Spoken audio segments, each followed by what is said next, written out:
9절부터 18절까지 말씀입니다. 9장부터 9절부터 18절까지에 있는 하나님의 말씀을 들으십시오.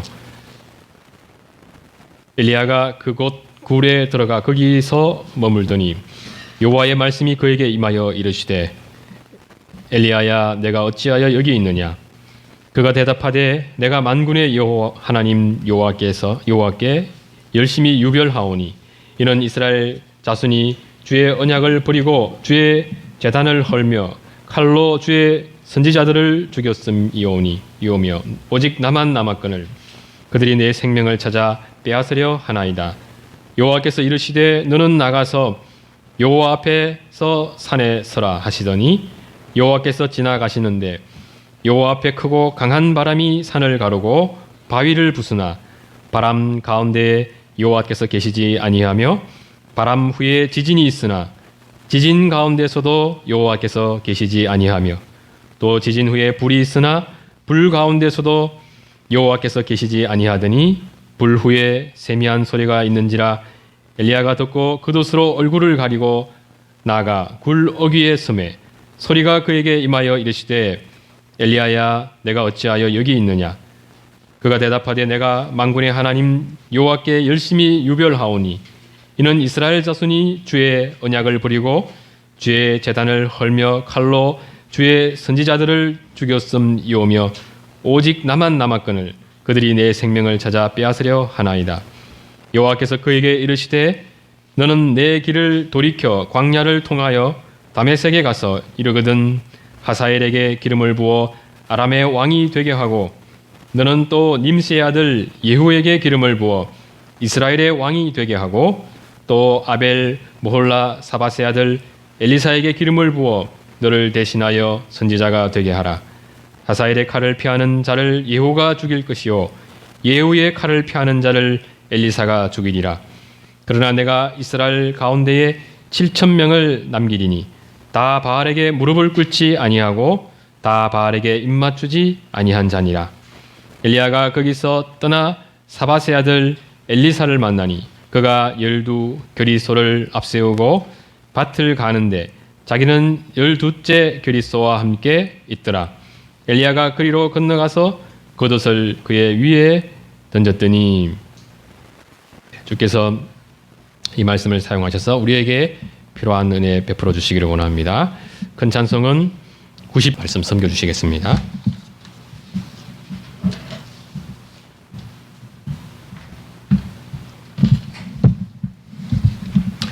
예, 여러분 정성껏 준비하신 점심 오찬 너무 감사합니다. 예, 맛있게 드셨나요? 예, 매주 이렇게 성도님들께서 가정 안에서 이렇게 돌아가면서 준비하신다고 들었는데 예, 참 아름답습니다. 쉽지 않죠? 왜냐하면 옛날 우리 어른 선배 신앙인들에 비하면 저희가 그런 건 아니지만 참 요즘 점점 편해지고 더 편해지는 걸 또 좋아하고 그래서 참 쉽지가 않은데 예, 혹시 언약교회는 이 준비를 남편분들이 해오시나요? 남편분들이 하시면 정말 포인트 많이 딸 것 같아요. 예.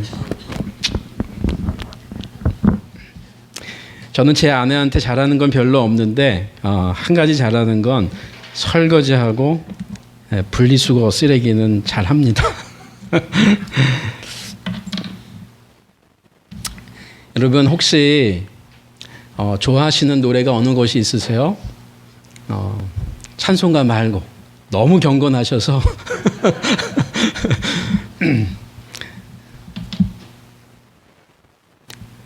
소양 씨 노래 아시죠? 소양 씨. 예, 소양 씨가 원래 그 기독교 CCM 가수로 참 오랫동안 사랑을 받았고 그런데 이미 기성 이 가수분들이 그분을 알고 있었대요. 워낙 이렇게 뛰어난 재능을 갖고 있으니까. 근데 이분이 거의 이렇게 TV나 뭐 이런 데 안 나오고 또 일반 노래도 안 불렀잖아요. 근데 저는 그 내용을 조금 알게 됐어요. 그래서 그런 생각을 좀 들었어요. 이분이 좀 일반은총에 대해서 공부했으면 물론 쉽지는 않지만 이 일반 영역, 일반 은총 쪽에 좀 이해가 있었으면 좋은 팀원들과 함께 자신을 잘 지키면서 그러면서 좀 더 그 좋은 하나님께 받은 재능을 좀 일반인들에게 좀 나눴으면 어떨까 하는 마음이 있었어요. 사실은 꽤 오래 전에. 그런데 어느 순간부터 이분이 나오더라고요. 그래서 주위에 어떤 분들이 어떻게 충원을 또 조언을 해줬는지 모르지만 그래서 이분이 정말 그 좋은 재능으로 오로지 하나님 노래만 부르겠다고 하시면서 이제 했는데 어느 순간에 좋은 가요들을 이렇게 부르면서 이렇게 노래를 하시는데 참 좋은 것 같아요. 그런데 이분이 그 많은 고난이 있었잖아요. 지금도 아기를 못 낳잖아요. 그래서 암투병도 하시고 그래서 나이가 뭐 많지도 않고 적지도 않지만 그래도 여성으로서 또 자신이 갖고 있는 재능을 사실은 다 발휘를 못했어요. 어릴 때부터. 그러다가 뒤늦게 그 귀한 재능이 이제 지금 주목을 받고 있죠. 그런데 저는 잘 모르지만 성악을 전공한 분들이 보면 정말 타고났고 일단 그리고 그걸 계속 유지할 수 있도록 끊임없는 노력을 한다는 거예요. 저런 목소리가 저 나이에 나오는 건 쉽지가 않대요. 일반 성악가도. 정말 얼마나 노력을 많이 하는가 이렇게 알 수 있대요. 근데 제가 이제 그분 얘기하는 거는 사실 제가 원고에는 없는데요. 오늘 저희 집에서 이렇게 오는데 이렇게 좀 생각이 났어요. 그러면서 근데 제가 그분의 노래를 이렇게 좀 들으면 일반 가요인데도 30분 이상은 듣게 돼요. 솔직히 말씀드리면 1시간은 듣는 것 같아요. 한 번 들으면. 그래서 안 들으려고 그래요. 한 번 들으면 너무 오래 들으니까. 그런데 그냥 그 가사의 내용이 제 느낌으로는 그래요. 이분이 신앙 안에서 그 가사를 재해석하는 것 같아요. 그래서 일반 가요고 일반 가사지만 이렇게 그것을 하나님 앞에서 부른다고 생각하면 너무 좋은 신앙 간증적인 가사들이 참 많아요. 일반 가요 중에서. 그분이 일부러 그런 곡들을 택하는 게 아닌가 이제 이런 생각도 좀 하게 됩니다. 그런데 한번 기회 있으시면 저는 그분 노래는 아닌데 한숨이라는 노래를 그분이 부른 게 있어요. 근데 이게 원래 다른 일반 가수가 부른 건데 이분이 그것을 이제 자기화 시켜서 부릅니다. 이제 보면은 이런 가사가 나와요. 그러니까 이제 말로 다 할 수 없는 그 한숨, 이 무거운 짐을 누가 어떻게 알 수 있을까요? 나의 한숨, 이 무거운 숨을 누가 어떻게 다 알 수 있을까요? 그러면서 이제 막 이제 부르는 노래인데 맨 마지막에 이렇게 끝나요. 참 수고했어요. 딱 끝나요. 그런데 그 노래를 부른 원래 가수가 있는데 저는 그분 잘 모르겠는데 그분 나이가 훨씬 어린 것도 있겠지만 저는 이 소양 씨가 원래 김소양 씨인데 이 소양 씨가 부르는 이 마지막 그 고백은 신앙 간증 같은 것 같아요. 그래서 많은 사람들에게 이렇게 위로의 말을 전하는 것 같아요. 근데 그게 저는 예수님의 말씀을 들리는 거 있죠. 근데 이분이 그런 간증을 했어요. 제가 우연히 그걸 또 보게 됐습니다. 자긴 정말 어느 순간부터 물론 찬송가하고는 틀리지만 자기가 일반 노래를 부르면서 자기가 결정하게 된 것은 너무나 많은 분들이 자기 노래를 듣고 크리스찬이 아닌데도 치유가 된다는 거예요. 치유를 받는다는 거예요. 그냥 일반 노래를 들으면서 일반인들이. 그래서 그렇다면 내가 좀 더 용기를 내야 되겠다. 그리고 자기는 정말 어떤 무대에 서고 유명한 무대든지 어떤 교회가 초청하든지 정말 최선으로 하나님 나를 통해서 오늘도 역사해 주십시오. 그런 마음으로 부른대요. 근데 그 간증을 듣고 나니까 한숨을 부를 때 그걸 다시 한번 제가 들었는데 정말 그렇던 것 같아요. 맨 마지막에는 주님의 마음으로 성도든 비성도든 정말 수고했어요. 정말 위로를 나누고 싶어요. 그런 마음이 막 느껴져요. 그래서 한번 들어보십시오. 오늘 유튜브에 유 선생님한테 한숨, 소향 한숨. 여러분 한 해 정말 수고 많으셨습니다. 저도 그리스도인이요 또 안수를 받은 고신교회의 교단의 목사로서 한 해를 정말 나름 열심히 산다고 했는데 그리스도인으로 산다는 게 너무 감격적이고 감사하고 흥분돼요. 저는 믿지 않는 가정에서 고등학교 2학년 때 친구 전도로 예수님을 만나게 됐어요. 그 친구가 다니는 교회가 고신교회였기 때문에 당연히 그 교회로 인도했겠죠. 너무 감사하죠. 그리고 지금도 고신교회에 또 협동목사로 있습니다. 그러면서 정말 이 시대 가운데 목사를 밝히는 게 너무 죄송하고 창피해요. 또 한편으로는 그리스도인이라는 말을 하기도 정말 참 낯뜨거울 때가 있어요. 그래서 자꾸 피하려고 그래요. 저를 안 드러내고 싶어요. 그래서 엘리베이터 안에서도 가급적이면 목사처럼 안 보이려고 하는데 다 아는 것 같아요. 그래서 너무 불편해요. 그리고 제가 다니는 미장원이 있는데 몇 년마다 바꾸는데요. 이제 안 바꾸기로 했어요. 왜냐하면 1년도 안 돼서 뭐 얘기하다가 이 얘기 저 얘기 하다가 근데 물어요. 근데 혹시 목사님이세요? 그래서 나는 왜 이렇게 들키지?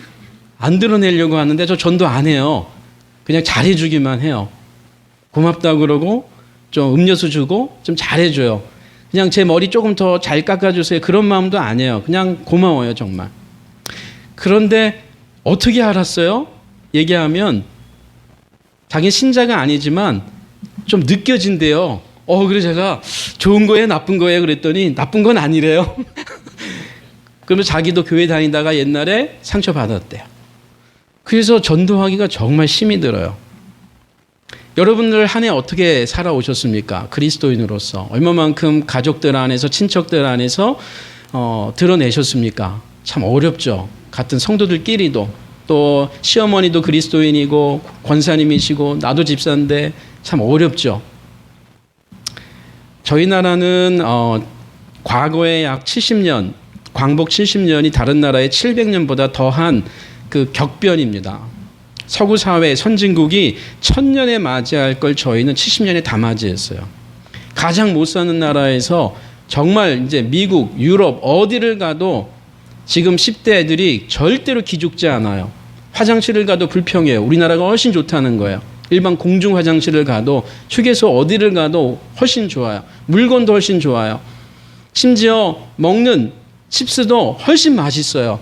다 좋아해요. 저희 학교에 외국인 학생들이 제법 있는데 정말 라면 너무 좋아하고 본국 갈 때 가볍고 맛있고 그러니까 엄청 싸가요.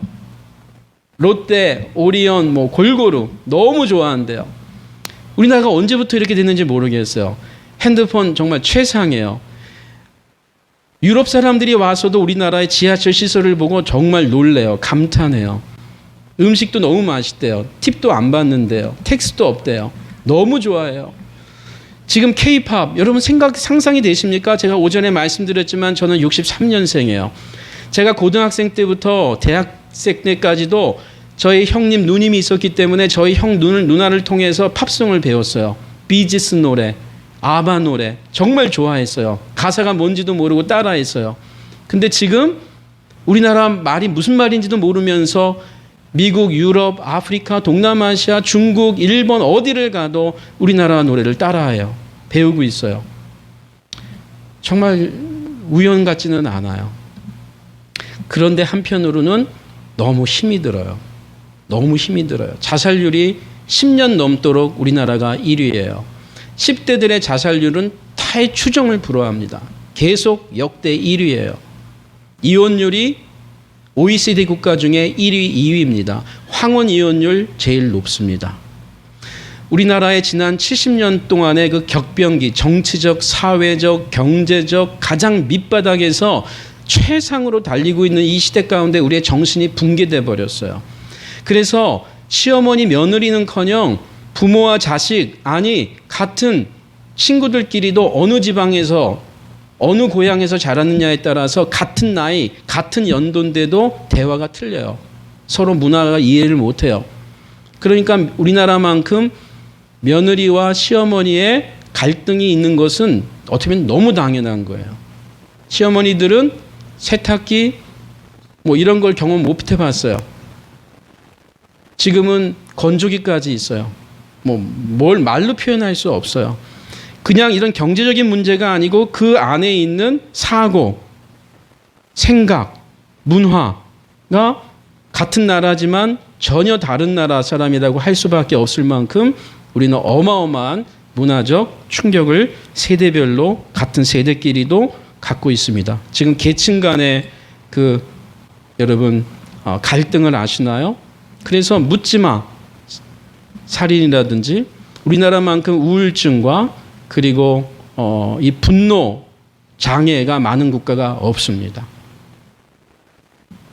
이런 사회 속에서 앞으로 어떻게 우리가 기독교인으로서 빛과 소금의 역할을 감당할 수 있을까?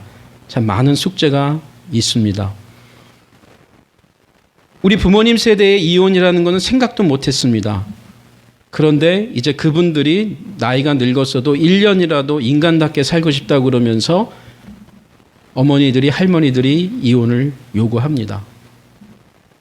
지금 우리 자녀들은 이혼이 아무 문제가 되지 않습니다. 세례를 받고 교회에 직분자로 있어도 갈라서야지를 너무 쉽게 얘기합니다. 이런 시대에 우리가 하나님의 말씀을 붙들고 산다는 게 무엇인지 참 어렵습니다. 그래서 신앙인들이 의외로 두 가지 세계에 살고 있어요. 왜냐하면 기독교 신앙의 한국 문화로 볼 때 지금 동성애가 문제가 안 되고 이제 동성애 뭐라 그러면 대학에서도 큰일 납니다. 점점. 그런데 미국에서도 어떤 때 보면은 좀 인정해주고, 오히려 미국에는 어떤 지역은 바이블 벨트라고 어떤 지역은 여전히 굉장히 기독교적으로도 보수적이고 그런데 우리나라는 좁은 땅덩어리인지 몰라도 미국이나 유럽보다 훨씬 어떤 문화나 가치가 들어오면 너무 그것을 잘 받아들이고 더 극단적으로 가요. 죄송합니다. 지금 10대, 20대들의 어떤 성의식은요. 여러분이 지금 생각하시는 여러분 부모님들이 생각하시는 거에 상상을 초월합니다. 혼전 순결 이거 상상을 초월합니다. 지금 세계 어느 나라보다 우리나라만큼 성윤리 의식이 무너진 나라가 없어요. 그 중에 이제 인터넷이 또 큰 역할을 했습니다. 5G로 막 엄청나게 동영상을 빨리빨리 다운받고 다 볼 수 있는 시대에 대해서 말이죠. 그래서 이것이 정말 축복인지 저주인지는 알 수가 없습니다. 이런 속에서 우리는 신앙인으로서 빛과 어둠을 같이 만나면서 많은 혼란이 있습니다. 분명히 이것은 맞는데 현실은 그렇지 않은 나만 바보짓 하는 것 같고 그래서 기성세대들도 많은 슬럼프를 경험합니다. 저는 오늘 서론이 너무 길었죠. 이게 제 단점이에요. 엘리야의 슬럼프를 좀 보려고 합니다. 신앙인 가운데 성경 안에서 엘리야만큼 극적으로 하나님을 만나고 또 그렇게 하나님이 함께 하셨던 인물도 많지 않습니다. 그래서 구약에 두 사람을 뽑으라 그러면은 아브라함도 있고 야곱도 있고 참 많은데 성경은 모세와 엘리야를 많이 얘기해요. 모세와 엘리야. 예수님 변화산상 사건에서도 구약을 대표하는 두 인물은 모세와 엘리야예요.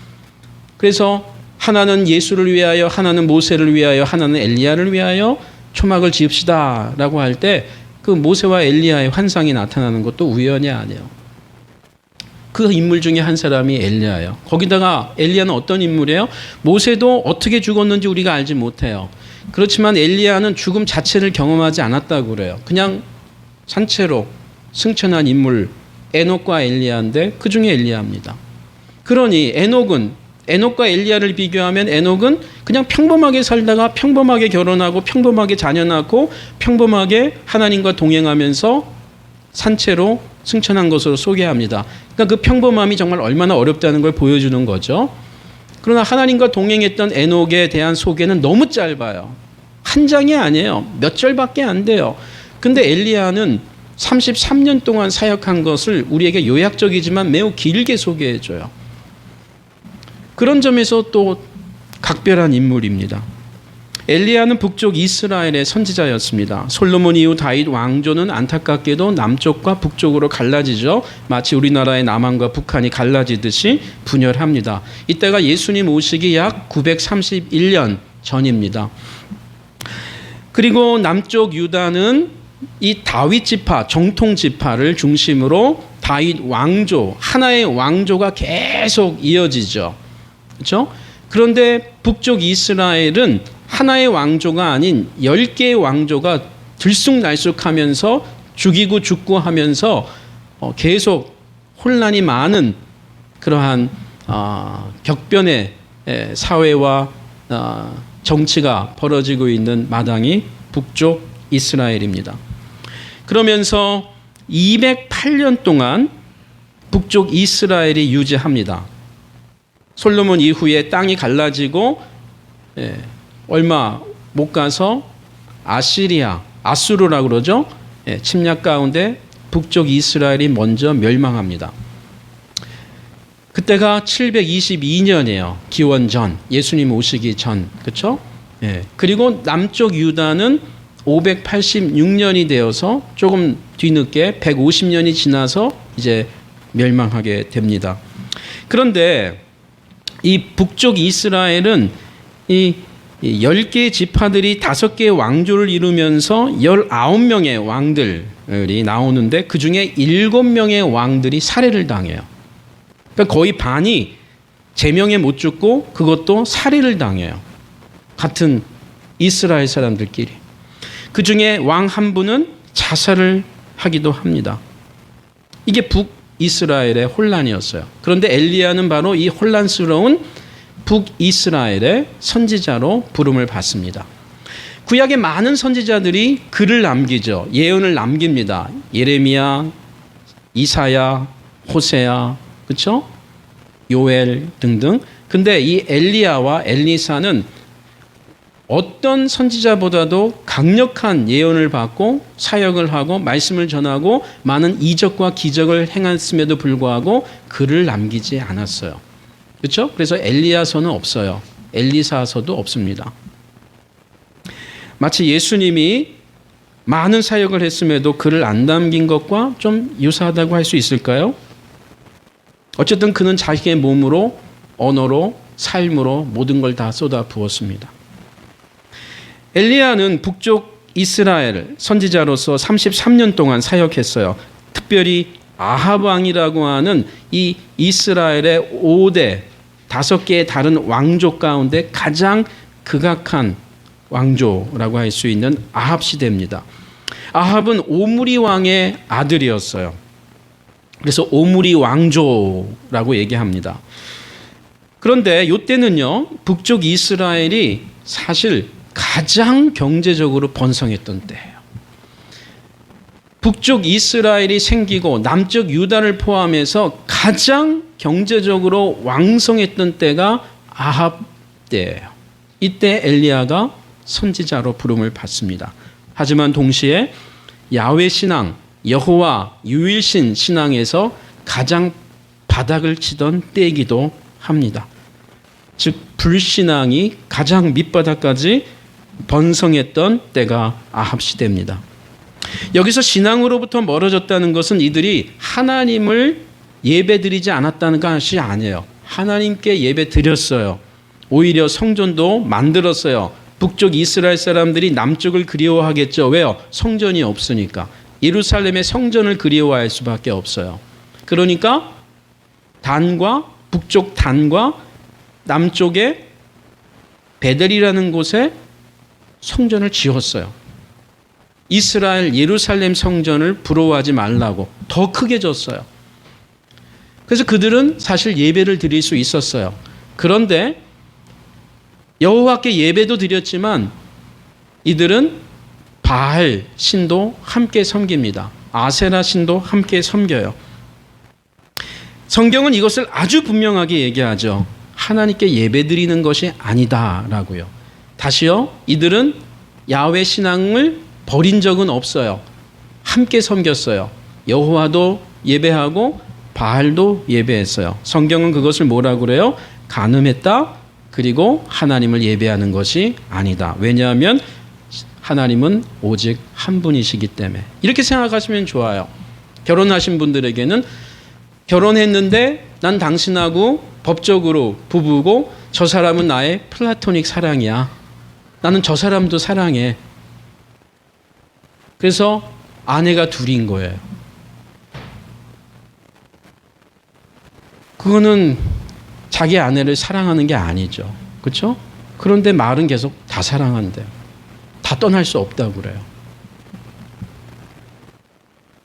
신명기 6장에 이스라엘아 들으라 우리 하나님 여호와는 오직 유일한 여호와시니 너는 마음을 다하고 뜻을 다하고 힘을 다하여 내 하나님 여호와를 사랑하라. 하나님 옆에 둘 수 있는 건 없다는 거예요. 외국의 한 학자가 이런 신학자인데요. 신약학자인데 이런 책 제목을 붙였어요. 저는 참 깊이 있는 제목이다라는 생각을 하게 됐어요. We become what we worship. 우리는 우리가 예배하는 것이 된다. 이런 말이죠. 우리가 사랑하는 것을 우리가 사랑하는 것으로 우리는 변해요. 우리가 예배하는 대상으로 우리는 그 예배하는 대상으로 변화가 돼요. 내가 명예를 신앙하면 그것으로 그 사람이 그렇게 변해요. 내가 돈을 좋아하면 그 사람이 돌아요. 아, 별로 안 오시네요. 저는 웃으라고 한 얘기인데. 돈을 좋아하면 돈다고요. 내가 누구를 좋아하면요, 그 사람처럼 행동하게 돼요. 그래서 우상이 생기면, 아이돌이 생기면 그 사람이 좋아하는 음식, 그 사람이 좋아하는 옷, 그 사람이 애인이 생기면 그 사람처럼 되고 싶어해요. 그 사람이 좋아하는 거 나도 좋아하게 돼요. 우리가 하나님을 좋아한다는 것은, 하나님을 신앙한다는 것은 1년 지나고 10년 지나면 하나님의 성품이 우리 안에 들어오는 거예요. 하나님의 오래 참으심. 그게 성령의 열매죠. 하나님의 영이잖아요. 성령은. 예수님의 영이잖아요. 그러니까 성령의 열매는 하나님의 성품이고 예수님이 지상에서 보여주신 삶의 내용이에요. 오래 참고 기쁨이 있고 자기를 절제하고 온유하고 신실하고 충성이라는 말, 자비하고. 그러니까 내가 좋아하는 것에 의해서 내가 변화가 됩니다. 그건 분명해요. 그것은. 그러니까 내가 누구를 신앙하느냐는 시간이 지나면 더 분명해요. 예수 믿은 지 1년이 지나면 잘 몰라도 5년이 지나면 정말 이 사람이 뭘 신앙하는지가 나타납니다. 왜요? 생활이 자기가 좋아하는 것 때문에 변하거든요. 이스라엘은 하나님을 신앙한다고 했지만 그들의 삶의 모습은 성경의 하나님과 점점 멀어지고 있는 것입니다. 즉 함께 신앙이 불가능하다는 것이죠. 하나님과 그 무엇과는. 아합 왕의 아내 이름은 이세벨이죠. 이 여인은 여러분 지도 한번 보세요. 오늘 나눠드린 지도 보시면 페니키아라고 있어요. 시돈. 여러분 지도의 맨 위쪽입니다. 맨 위쪽 왼쪽으로 지중해 옆으로 딱 붙어있는 시돈, 두로의 페니키아. 여기가 굉장히 힘이 막강했던 나라입니다. 여기 출신이에요. 이세벨은요. 아합 왕의 부인은. 그런데 이세벨은 북쪽 이스라엘의 그 정치적 안정을 위해서 이 아합 왕의 아버지가 오므리가 그리고 아합도 동의해서 이 페니키아의 공주하고 정략 결혼을 하게 됩니다. 그럼으로써 어떻게 돼요? 북쪽이 이제 든든하게 되는 거죠. 자기 딸이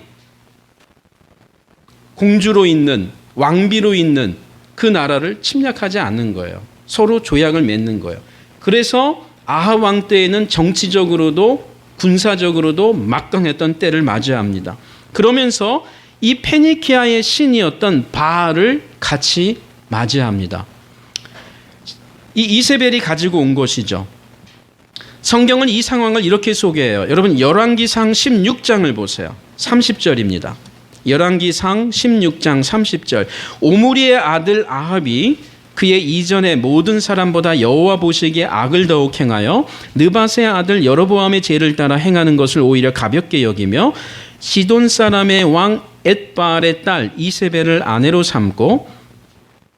그러니까 이 시돈의 왕 이름은 바알 신 이름을 갖고 있는 왕이에요. 얼마나 신앙적인 사람인지 알겠죠. 엣바알의 딸 이세벨을 아내로 삼고 가서 바알을 섬겨 예배하고 사마리아에 건축한 바알의 신전 안에 바알을 위하여 제단을 쌓으며 또 아세라 상, 이 아세라는 바알의 어머니입니다. 바알 신의 어머니 신이 이 아세라예요. 아세라 상을 함께 만들어서 아합은 그 이전에 이스라엘의 모든 왕보다 심히 이스라엘 하나님 여호와를 노하시게 하였더라. 그러니까 아합 왕 때 사회는 안정되고 국민들은 더 평화를 누리고 그리고 더 경제적으로는 번성했죠. 군사적으로 안정이 되니까. 그런데 신앙적으로는 가장 악한 시대, 도덕적으로 가장 타락하는 시대를 맞이합니다.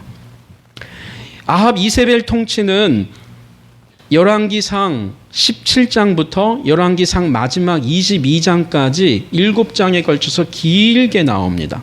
그 중에 오늘 우리가 읽은 게 19장이에요. 북쪽 이스라엘이 군사적, 경제적으로 가장 번성했던 때지만 신앙적으로 가장 타락하던 때, 이 시기에 하나님은 엘리야를 부르십니다. 엘리야가 얼마나 외로웠겠어요. 남쪽에는 그래도 함께 사역을 할 만한 선지자들이 있었는데 북쪽은 엘리야는 너무 힘들고 고달팠어요. 나중에 그의 제자 엘리사가 부름을 받게 되지만 엘리야는 매우 외롭게 사역을 했습니다.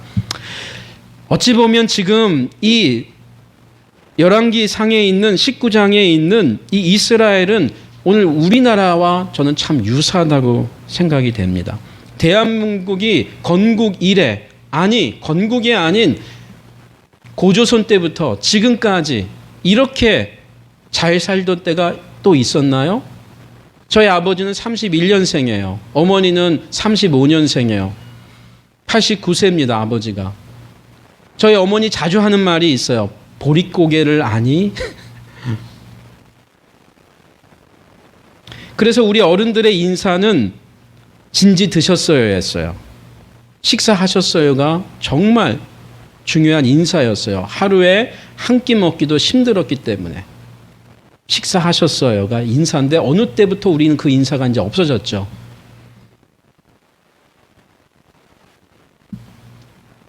우리는 지금 너무 잘 삽니다.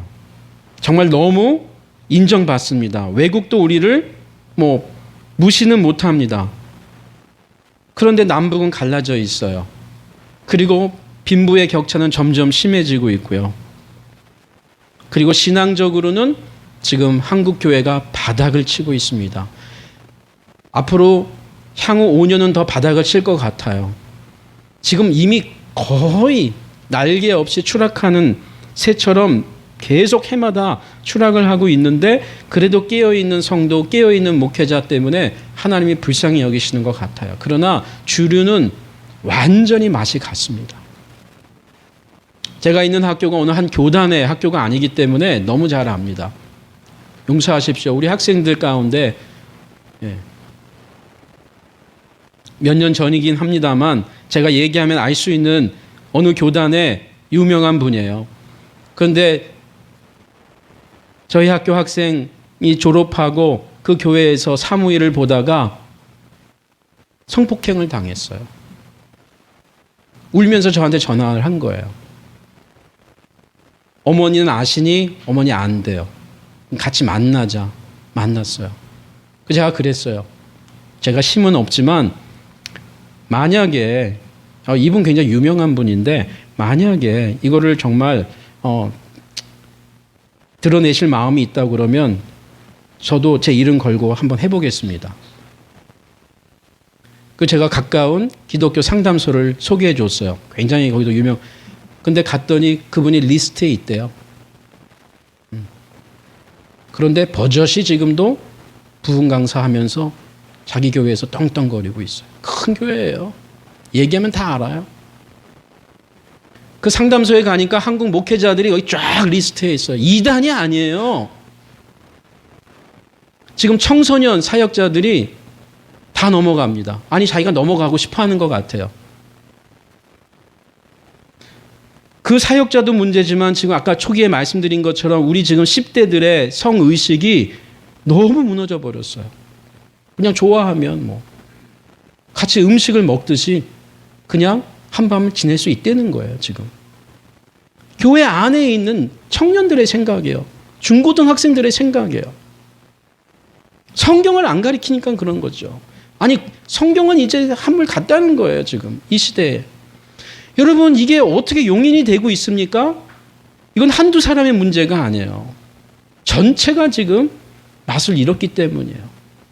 자정 능력이 없는 거예요. 교단 안에서 노예가, 헌법이 치리를 안 하는 거예요. 그래서 세상이 교회를 걱정하고 세상 사람들이 교인을 걱정하고 교인은 목회자를 걱정하는 시대예요. 말도 안 되는 시대가 이스라엘 아합 시대인데 그때가 지금 우리나라가 되어버렸습니다. 여러분은 아마 직간접적으로 그걸 느끼실 거예요. 여기 계신 분들 가운데에 교회 때문에 교회가 우리를 위해서 눈물을 흘려줘야 되는데 우리가 교회 때문에 눈물을 흘려요. 근데 또 생각해 보면 그것도 또 성경적인 것 같아요. 바울도 교회 때문에 많이 울었거든요. 근데 지금 너무 지나치다는 거죠. 오늘 우리가 읽은 열왕기 19장은 엘리야가 사역하던 북쪽 이스라엘의 국경을 넘어서 남쪽 유다 쪽으로 내려온 것을 보여줍니다. 그것도 남쪽으로 한참 내려옵니다. 엘리야가 북쪽 이스라엘에서 부름받은 엘리야인데 남쪽으로 훅 내려와 버렸어요. 남쪽을 버리고 내려온 거예요. 너무 힘들었던 거예요. 싫은 거예요. 여러분 지도 한번 보세요. 엘리야가 어디까지 내려온지 아세요? 자, 엘리야는 원래 어디서 사역하던 분이에요? 여러분 그 지중해에 지금 여기 번호가 없는데 갈멜살 보이는지 모르겠어요. 갈멜산. 예, 가운데 부분에 있습니다. 지중해 끼고 있는 큰 산. 엘리야는 이 갈멜산과 그 밑에 조금 내려오면 이스르엘이라고 있어요. 수넴, 이스르엘. 여기서 사역하던 선지자인데 엘리야가 어디까지 내려왔냐면 한참 밑에 유대 맨 남쪽 브엘세바까지 내려왔어요. 브엘세바에서도 더 가서 맨 밑에 보세요. 호렙산 보이세요? 예, 여기까지 내려온 거예요. 오늘 열왕기상 19장이 이 호렙산에 있는 엘리야를 보여줍니다. 자, 갈멜산에서 호렙산까지 내려온 엘리야예요. 이걸 여러분 이해하셔야 됩니다. 지도로. 엘리야는 남쪽 유다로 내려오기 전까지 선지자로서 엄청난 사역을 감당했어요. 그게 19장 직전에 열왕기상 17장 18장이에요. 여기서 보면 엘리야가 체험한 하나님의 능력이 이렇게 소개돼요. 먼저 그리시네가에서 까마귀의 도움을 입으면서 음식을 먹었던 사람입니다. 두 번째로 시돈 땅, 그 페니키아 쪽에 북쪽에 갈멜산에서 더 북쪽으로 올라가서 이 시돈 땅 사르밧 과부 집에서 죽은 과부의 아들을 살리는 그런 이적을 체험해요. 기도했지만 하나님이 그에게 응답하신 거예요. 엘리야가 얼마나 담대해졌겠습니까? 그리고 그는 갈멜산에서 450명이나 되는 바알 선지자들과 450대 1로 대결을 해서 이겼어요.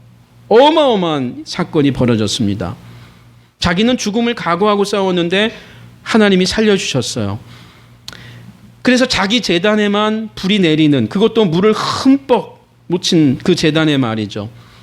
그리고 자신이 예언했을 때 비가 그쳤고요. 자신이 다시 기도했을 때 비가 다시 내리는 놀라운 기도의 능력을 갖고 있고 하나님이 함께했던 선지자예요. 그래서 야고보서 5장은 이렇게 엘리야를 소개합니다. 엘리야는 우리와 성격이 같은 사람이로되 같은 사람인데 엘리야가 비가 오지 않기를 간절히 기도한즉 3년 6개월 동안 땅에 비가 오지 아니하고 다시 기도하니 하늘이 비를 주고 땅이 열매를 맺었느니라. 그러면서 엘리야를 좋은 예로 소개를 하고 있습니다. 이런 엘리야가 갑자기 자신의 일터고 사역지고 부름받았던 고향이고 살아왔던 이스라엘을 버리고 남쪽 유다로 훅 내려온 거예요. 갑자기. 이유는 아세벨과 아합과 이세벨이 자기를 죽이려고 한다는 거죠. 열왕기상 19장 1절에서 4절입니다. 열왕기상 오늘 우리 본문입니다. 아합이 엘리야가 행한 모든 일과 그가 어떻게 모든 선지자를 바알 선지자죠 칼로 죽였는지를 이세벨에게 말하니 자기 왕비 자기 아내에게 아합이 이세벨이 사신을 엘리야에게 보내어 이르되 내가 내일 이맘때에 반드시 엘리야 너의 생명을 저 사람들 죽은 450명의 사람들 중 한 사람의 생명과 같이 너 죽이겠다 그거죠. 그렇게 하지 아니하면 신들이 내게 벌 위에 벌을 내림이 마땅하니라 한지라. 그가 엘리야가 이 형편을 보고 일어나 자기의 생명을 위해 도망하여 유다에 속한 부엘세바에 이르러 자기의 사환을 그곳에 머물게 하고 자기 자신은 광야로 들어가 하루길쯤 가서 한 로뎀나무 아래에 앉아서 자기가 죽기를 원하여 이르되 여호와여 넉넉하오니 지금 내 생명을 거두시옵소서. 나는 내 조상들보다 낫지 못하니이다 하고. 엘리야가 도망쳐서 남쪽으로 내려온 것이 한편으로는 죽음에 대한 염려 맞아요. 하지만 심층적으로 보면 이미 엘리야는 죽을 각오를 이전에 했어요. 죽음이 두려워서는 아니었어요. 그렇게 보이는 것처럼 보이지만 사실은 내 생명 때문에 살고자 내려온 건 아니에요.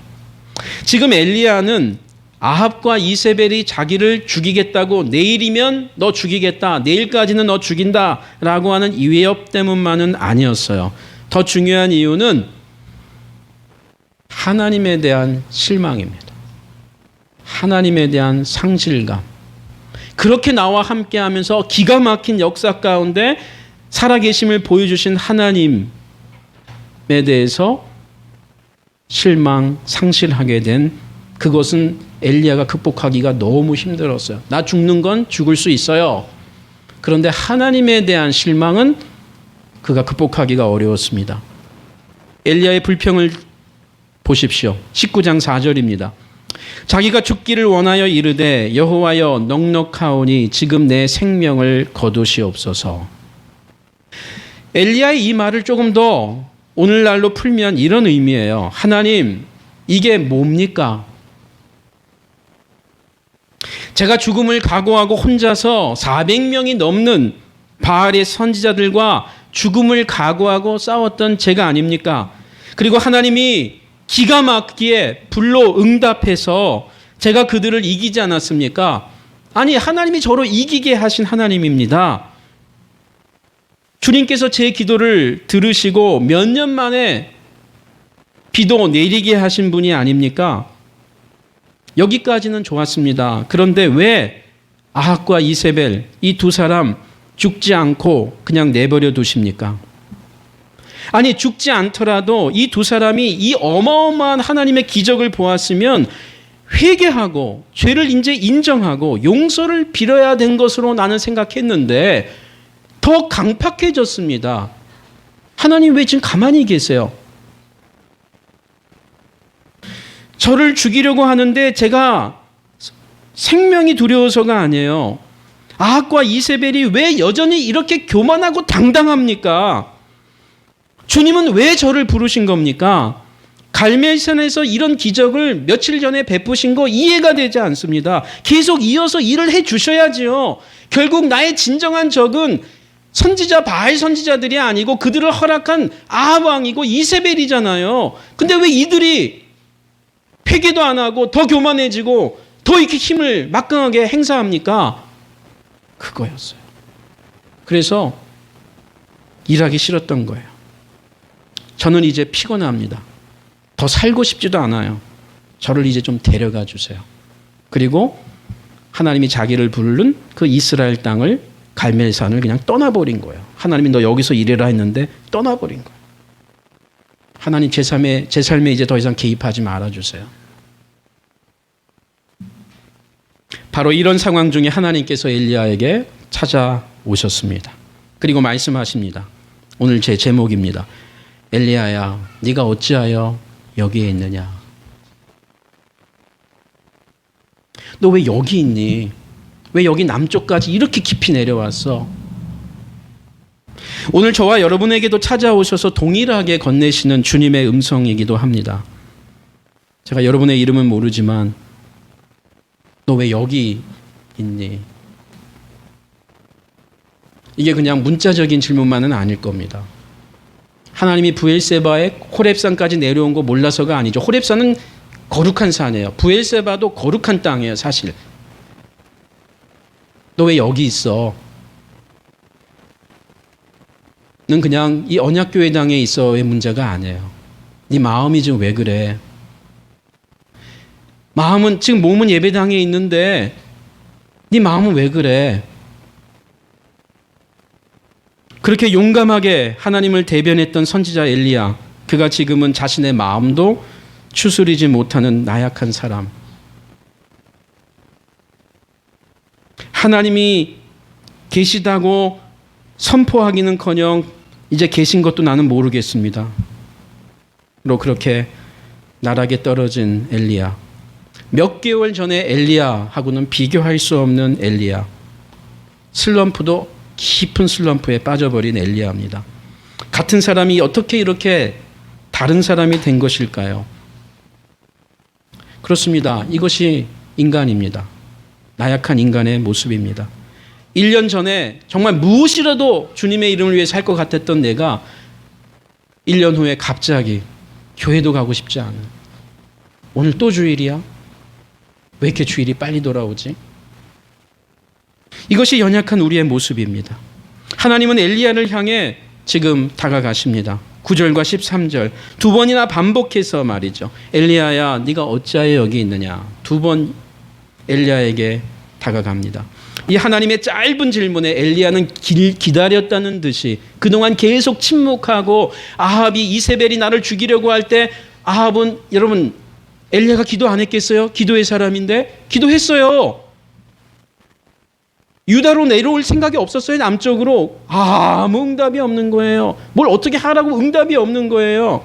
불로 응답하신 주님이 전혀 응답이 없는 거예요. 뭘 어쩌라는 거예요. 그러다가 엘리야가 그냥 내려와 버린 거예요. 침묵했어요. 그냥 하나님이. 가장 중요한 때에 이제 엘리야는 기다렸다는 듯이 길게 항변합니다. 하고 싶었던 말이 많았던 거죠. 실망과 상실감이 이만저만 아니었던 엘리야입니다. 하나님이 아합과 이세벨에게 싸움을 시작해 놓고서 왜 마무리를 안 짓고 끝내시려는지 이해할 수 없었던 엘리야. 그리고 이제 그는 하나님께 하소연합니다. 두 번씩이나 엘리야가 하는 말을 보십시오. 오직 나만 남았습니다. 10절과 14절. 마치 하나님께서 엘리야를 향해 너 왜 여기 있니? 라고 두 번 물었듯이 엘리야도 하나님께 많은 말들 속에 두 번 하는 말이 지금 나만 있어요. 뭘 더 어떻게 하라고요? 나만 남았습니다. 이제 저도 싫어요. 이거죠. 자기 인생이 너무 억울한 겁니다. 오늘날 병원에 간다면 우울증으로 판명될 것이 분명합니다. 하나님, 저 이제 더 이상 선지자 노릇 못합니다. 제가 언제 하고 싶다고 했나요? 그래서 선지자로 부름받았던 북쪽 사마리아 땅을 떠나버린 겁니다. 그리고 남쪽 유다까지 내려온 곳이에요. 그것도 모자라서 그는 호렙산의 동굴 속에 기어 들어가 숨어버렸어요. 캄캄한 곳에. 사람도 보고 싶지 않은 거예요.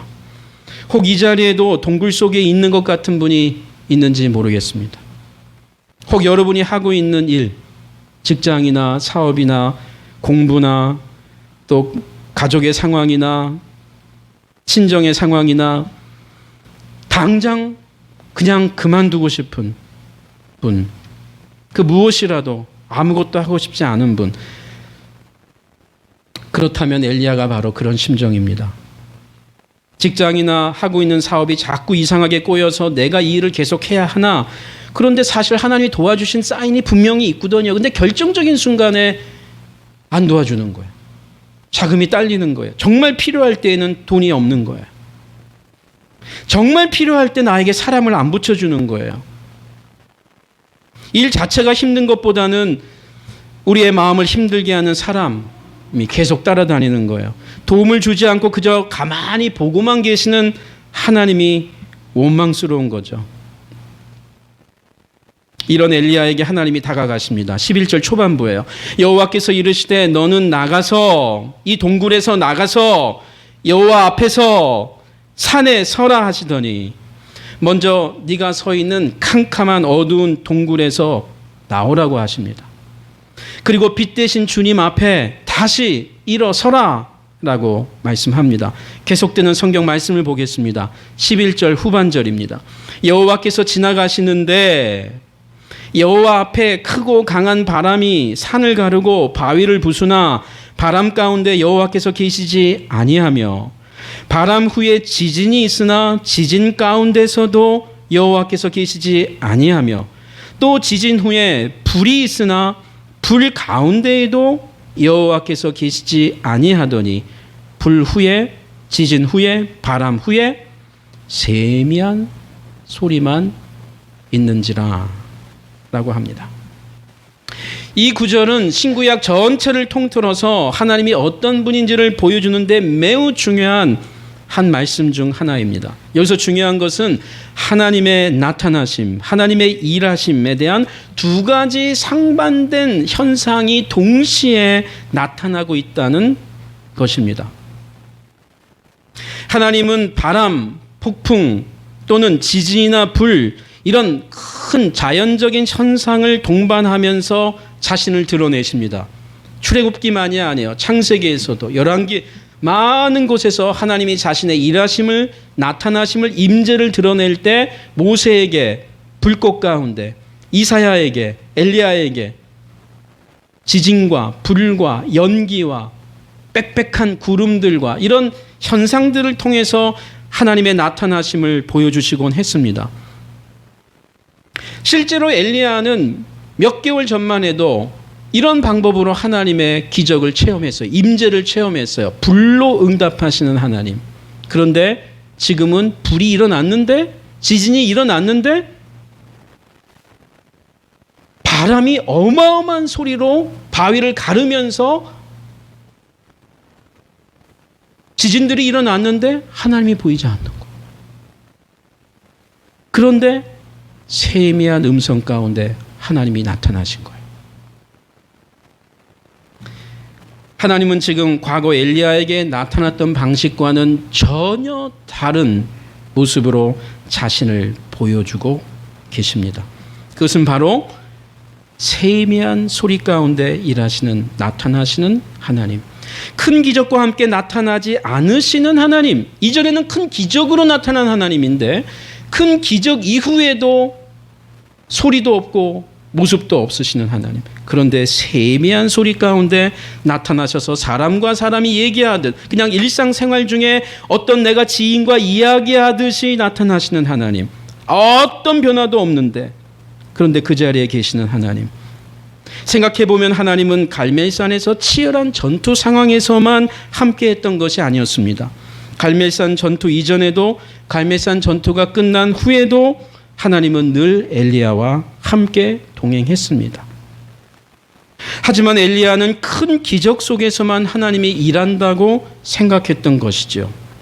아합과 이세벨이 멀쩡히 살아있는 모습을 보고 실망한 나머지 하나님은 자신을 떠났다고 생각했습니다.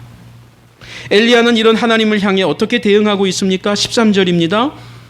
엘리야가 듣고 겉옷으로 얼굴을 가리고 나가 굴 어귀에 섬에. 자, 하나님이 나오라고 하니까 지진도 일어나고 바람도 일어나고 불도 일어나서 하나님이 이제 나타나시나 보다 하고 나가는데 어떻게 나가요? 굴 어귀에 섬에. 시큰둥한 반응이에요. 자신에게 찾아오시는 하나님을 느끼게 되었지만 여전히 그런 하나님을 대면하고 싶지는 않았던 거예요. 엘리야 역시 굴에서 완전히 나온 것도 아니에요. 그래서 굴 어귀라고 우리 한글 성경은 얘기합니다. 영어 성경을 보면 at the mouth of the cave 이렇게 해요.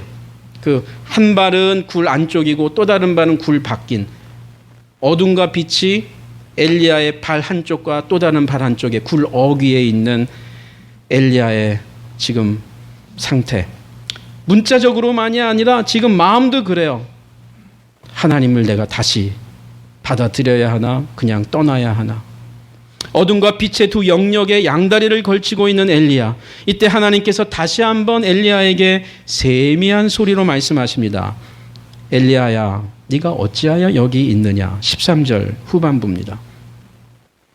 엘리야는 기다렸다는 듯이 이전에 대꾸했던 내용 그대로 답변합니다. 14절이죠.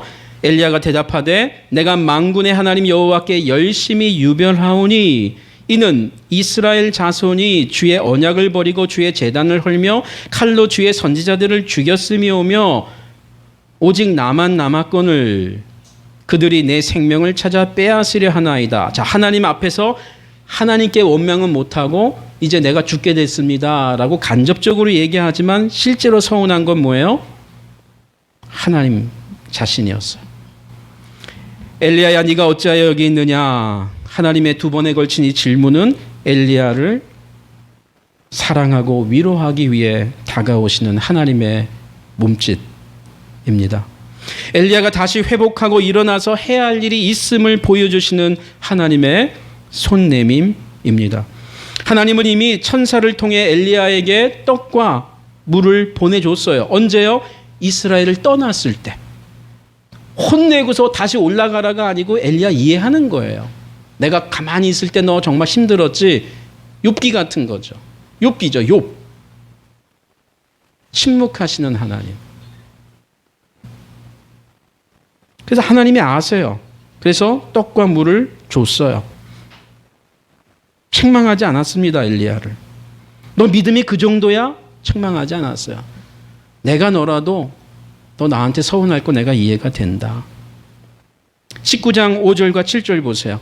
로뎀나무 아래에 누워 자더니 천사가 그를 어루만지며 그에게 이르되 일어나서 먹으라 하는지라. 본즉 머리맡에 숯불에 구운 떡과 한 병 물이 있더라. 이에 먹고 마시고 다시 누웠더니 여호와의 천사가 또다시 와서 어루만지며, 이 어루만진다 마치 남편이 아내에게, 아내가 남편에게, 부모가 자녀에게 하는 케어링 해주는 거예요. 지금 책망 아니에요. 절대로. 하나님이 이해하시고 있어요. 여러분, 어떤 때는 우리가 교회를 그만두고 싶죠.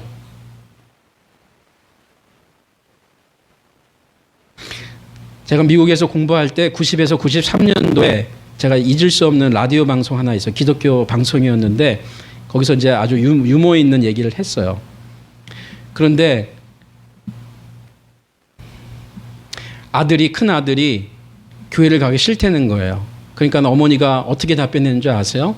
3가지 이유를 댔대요. 첫째, 그래도 네 나이가 지금 50대인데 내가 가라 마라 해야 되겠냐. 그리고 2번째, 그래도 네가 교회에서 지금까지 늘 잘하지 않았냐. 교회에서 살고. 그리고 3번째, 저도 빵 터졌어요. 그래도 네가 목사인데 네가 안 가면 누가 성도들이 설교를 어떻게 듣니? 실합니다. 예, 그런데 그 유머로 이제 목사도 교회 가기가 싫을 때가 있다는 거예요. 하나님이 이해가 안 되는 거죠. 그럼 그런 적이 없으세요? 그러면 여러분이 하나님인 거예요. 하나님이 이해 안 될 때가 있습니다. 그리고 점점 자주 생깁니다. 우리가 성숙해질수록. 어릴 때는 하나님이 다 맞춰줘요. 우리에게. 마치 부모가 자녀들에게 다 맞춰주듯이. 근데 어느 순간 되면은 안 맞춰줘요. 서운해지죠. 근데 또 이해가 됩니다. 부모가 이해를 한다는 거죠. 여러분, 열왕기 상하는 북왕국 이스라엘과 남왕국 유다가 400년 왕조 역사를 회고적으로 기록한 성경이에요. 그러니까 이 성경이 언제 기록됐느냐? 열왕기 상하 하가 바벨론 포로 때예요. 이스라엘 왕조가 다 끝난 거를 다 결과를 보고 다윗 왕조, 이스라엘 아합 왕조를 써주는 거예요. 회고하면서. 이스라엘 백성들이 바벨론 포로에 끌려갔던 시대에 기록된 글이에요.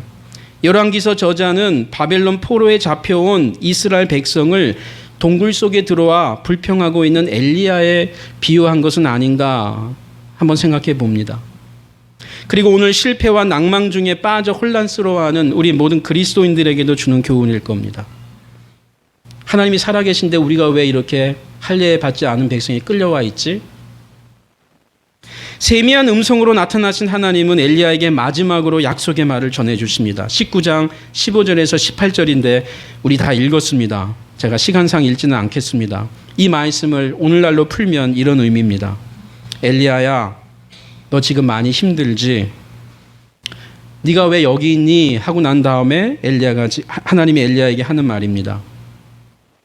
그래서 있어야 할 사마리아 땅도 버리고 이곳 유대 동굴까지 내려온 거지. 그래, 내가 다 안다. 너 정말 힘든 거. 그런데 무지한 이스라엘 백성 때문에 내 마음이 너보다 더 힘들어. 무엇보다 난 너를 포기할 수 없어. 왜냐하면 너는 여전히 나한테 소중하니까. 난 너가 꼭 필요해. 이스라엘 백성도 그렇고 너를 위해서도 그렇고 내가 할 일은 아직 끝난 게 아니야. 그러니까 너의 인생도 아직 끝난 게 아니야. 다시 한번 힘을 내자. 그리고 생각해 보렴. 내가 너를 떠난 적이 한 번이라도 있었는지.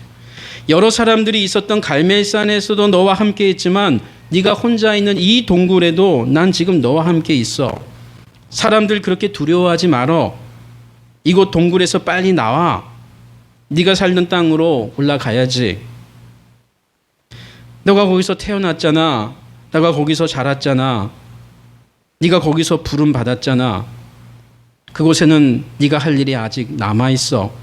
그 일을 마치기까지 너 절대로 죽지 않아. 지금 이 상황이 계속 갈 것 같지? 그렇지 않아. 이 악한 시대는 끝나고 새로운 시대 온다. 네가 보는 세상 전부라고 생각하면 안 돼. 힘 있는 사람들이 세상을 좌지우지하는 것 같지? 아니야. 이 세상과 역사는 내가 다스리고 있어. 내가 이 세상의 주인이야. 네가 잘 몰라서 그렇지 너와 같이 신실한 사람들 내가 7,000명이나 남겨뒀어. 세상이 악하지만 그래도 여전히 살만하고 할 일 많은 세상이야. 여러분 이게 15절에서 18절을 제가 재해석해서 말씀드린 거예요. 정확하게 그 얘기예요. 너 앞으로 할 일이 있어. 아합에게도 가야 예후에게도 가야 돼. 너 엘리사도 제자로 삼아야 돼. 그리고 그 사람들이 일 다 못하면 그 다음에 계속해서 일할 사람들이 있어. 너 다 네 인생 전체 네가 다 책임질 것처럼 행동하지 마. 네 가정의 주인이 너도 아니야. 내가 다 책임질 거야. 내 뜻은 있는 거야. 뜻이 있어. 그거 신실하게 한번 버텨봐. 말씀 받은 엘리야는 이후에 동굴과 호렙산을 떠나고 다시 북쪽 이스라엘로 올라갑니다. 그게 엘리야 열왕기상 20장부터의 내용입니다. 그리고 자기 인생 사명을 새롭게 다시 감당하고 끝냅니다. 언약교회 성도 여러분, 우리 주님은 북쪽 갈멜산 높은 곳에도 계십니다. 남쪽 호렙산 낮은 동굴 속에도 계십니다. 큰 기적과 엄청난 사건 가운데 나타나시는 주님입니다. 하지만 들릴까 말까한 세밀한 음성으로도 나타나시는 주님입니다. 하나님은 엘리야가 항상 기대했던 주님만은 아니었습니다. 그 주님은 오늘도 우리가 기대하는 대로만 일하시는 주님은 아닙니다. 우리에게 낯설게 다가오시는 주님. 근데 그 낯설게 다가오시는 주님, 내가 이전에 만났던 하나님의 방식이 아닌, 이전에 내가 이해했던 말씀이 아닌 낯설게, 아니 하나님이 아니라고 생각했던, 그런데 보니까 하나님이 계신 거예요. 그러면서 우리는 하나님을 더 알게 되고 그분에 다시 감격하게 됩니다. 엘리야는 이전과 다르게 찾아오시는 주님, 불과 기적과 지진 가운데 능력으로 찾아오는 주님이 아니라 그 지진에서도 아무런 나타남이 없다가 세밀한 음성으로 자기가 아는 하나님 같지 않은 분으로 다가오시는 그 주님, 그 주님을 체험하면서 그는 또 다른 주님을 알게 되었습니다. 이전과 다른 신앙의 경지로 한 걸음 더 올라가게 되었습니다. 성숙한 믿음, 인격은 단번에 이루어지는 것이 아닙니다. 이런 여러 가지 시험들을 만나면서 형성되지요. 때로는 교회에 실망하고 말씀에 실망하고 말씀을 붙잡았는데 응답이 없는 말씀 때문에 실망하고 목회자에게 실망하기도 하고 어떤 때에는 정말 하나님에게도 실망하게 되지만 그러나 그거로 인하여 또 다른 교회를 배우고 또 다른 성경을 만나고 또 다른 하나님의 색깔을 만나게 됩니다. 우리를 향해 이전과 다른 언어로 말씀하시는 주님, 하나님 자기 백성에게 무관심한 적이나 무시한 적이 단 한 번도 없습니다. 지금도 우리도 모르는 사이에 떡과 물병을 이미 우리에게 주셨습니다. 그것을 다시 기억해내야 합니다.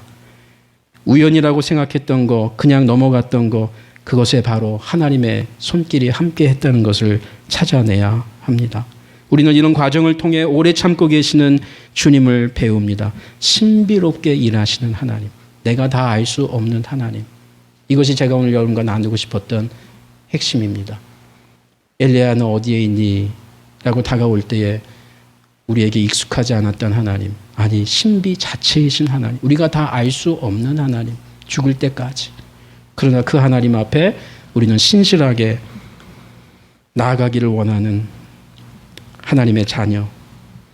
2015년 15일밖에 남지 않았습니다. 올 한 해와 지난 세월 동안 우리가 믿어온 주님 그분을 더 새롭게 알아가는 기쁨이 있기 원합니다. 연말에 여러분의 삶, 여러분의 가정, 이 언약교회 공동체에 주님의 신비로운 은혜가 함께하기를 원합니다. 기도하겠습니다. 주님, 오늘 12월 15일 이 주님의 날에 이렇게 하나님의 귀한 백성들과 예배하며 기도하며 찬송하며 교제하게 하심을 감사합니다.